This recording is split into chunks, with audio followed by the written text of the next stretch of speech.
Sak-an si Adeline Alang, taga Likungan, Supon, Ilocosoro. My first question. Sino di rason ay nan-open ka si sari-sari store mo? Taway isupay si pangaan si Igatang sa Kasapulan. Number 2. Kasanungin ay desisyonan na din products ay i-stock mo sina store mo. Para ang sak-an di produkto ay in-stock at I-stock. i-stock ko yan. Dadin inago ay kasapulan di customer kaman din noodles dilata. Number 3. Sinudang hindi kamandakda kay rigat ay napadasam sinarugyam sina store. Kaya kasanaman na sulba. Dirigat ay napadasak sin pan ng patakderak sin negosyo ay nayan din mapurtis tan narigat ay igunan yan adawi ng kadanta ko gapusin daan dumateng di karsada sina di inyat ko ng surbal at din nalalagan ay lako di ipurtis ko. Number 4. Sino di strategies when no technique mo ay naus-usar mo tapno maka-attract ka si ad-adual customer mo? Ay ayuan da ida yan manila ko sin udom ay kaman barbaro adida nalamlamanan ay makan wenno maisida. Number 5. Kasano may i-handle di competition sin o may store sina area. Topic. Manila ko si lako ay iwod sin udom ay istoro. Number 6. Sino di nalatak ay produktum ay kamandin amom at nalaka ay magatang. Sitsiriya, tinapay, kape, dilata, sabon ya udom pay ay makmakan. 7. Kasano may ibalansi din trabaho sin o nagbigo ay when no personal ay trabaho akas sa ay negosyante. Mo time ay kaman agay mangatang yan. Sidi ay enak amagan din maamag sin unag di buay wenno maga din kabuay. Kabuay ko di manila ko mo way importante amagot. Number 8. Kasano yun ay i-manage din pilakya expenses mo. Sakan i-budget ko dadin amin ay gaston kaman dadin plete pangkumboy pangbayad si kurinti ya man isib si basit ay kaman ganansya oray wat sa kabasit. 9. Man i-share ka kung si importante ay lesson ay kamanadal mo si nanipatakdal mo na store mo. Adam mo upay no agay mangatang dapat manamnam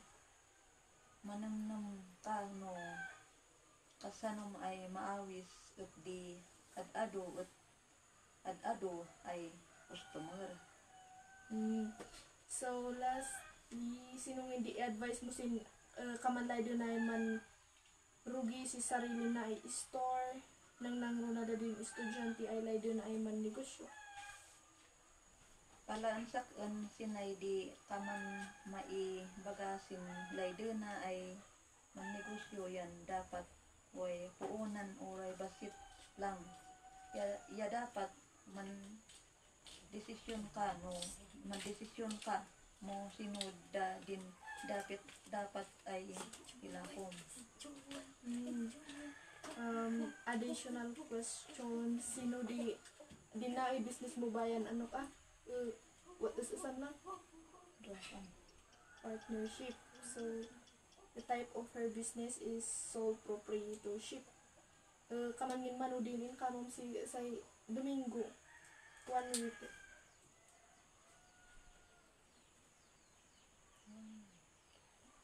Kaman manoy magalgalan siya.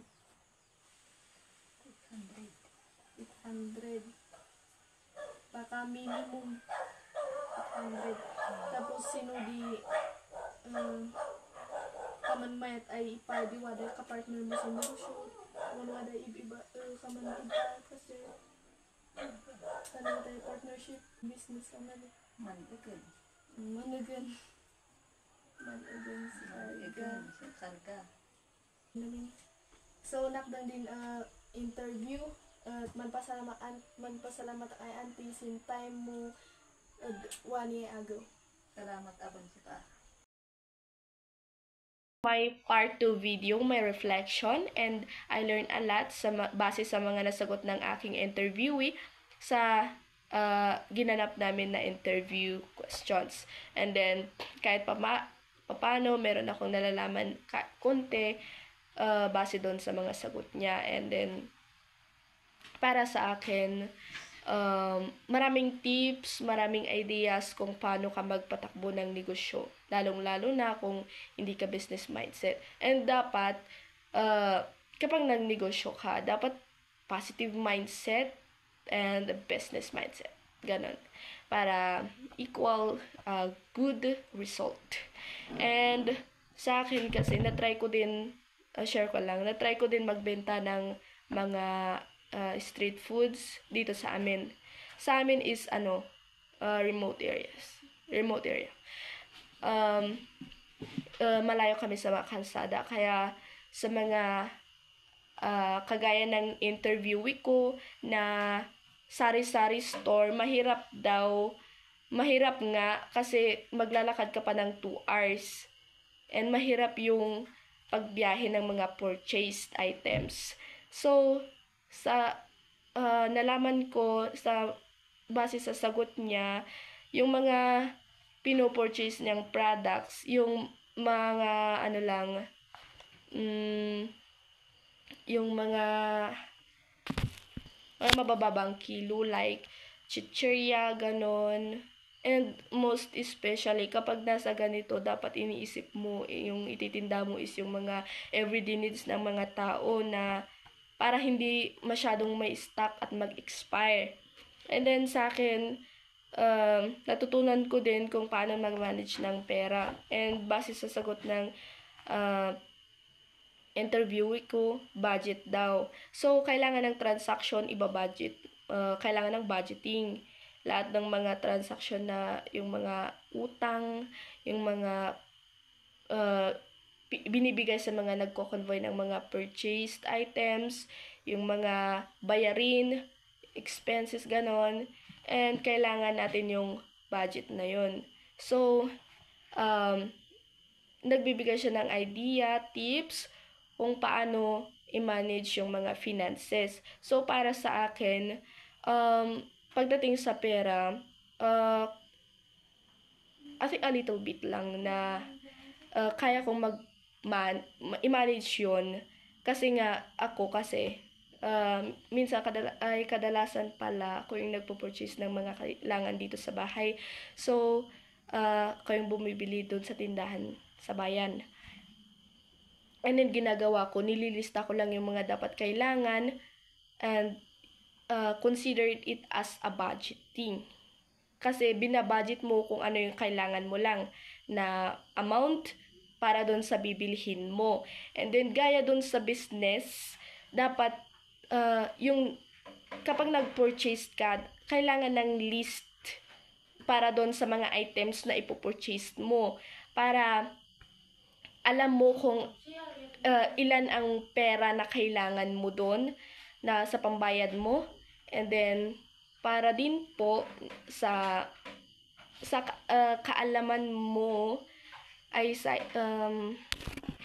kaalaman mo na ganun ay sa ganito ko pala nagastos itong pera. So madali lang siyang i-manage for me kasi na-try ko din po, lalong-lalo na student, and then gusto ko kumita na yung kahit konti-konti lang, yung mga ganun, para kahit papano may tulong ako sa parents ko, sa pambayad ng mga tuitions, ganun. So, ayun, kahit papano naman, alam ko naman magpatakbo ng mga, sabi ko, little business, ganun. And dapat, advice ko lang sa gustong mag-business din, kahit low amount lang po. Kaya nga mag-business para, yung mindset dapat, yung goal natin is to succeed, to a successful business. So, dapat itatak natin keep in mind that, yung business natin, hindi lang malulugi. So, yun nga, dapat kailangan ng budgeting para para alam mo lahat kung saan napupunta yung pera, ganun. And para iwas lugi minsan. Ganun. And that's all.